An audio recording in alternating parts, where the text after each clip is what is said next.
नमस्कार मित्रों, नमस्कार आप सबको मेरा नमस्कार। मेरा नाम अश्विन वैद्य है। आज मैं आपको अच्छी शायरी सुनाने जा रहा हूँ।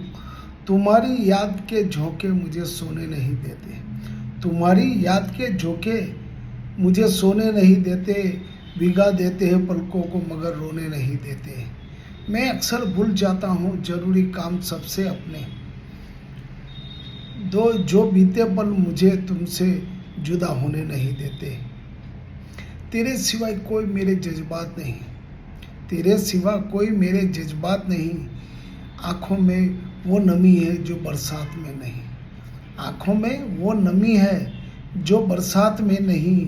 पाने की कोशिश तुझे बहुत की मगर, पाने की कोशिश तुझे बहुत की मगर तू एक लकीर है, तू एक लकीर है जो मेरे हाथ में नहीं, जो मेरे हाथ में नहीं। Thank you.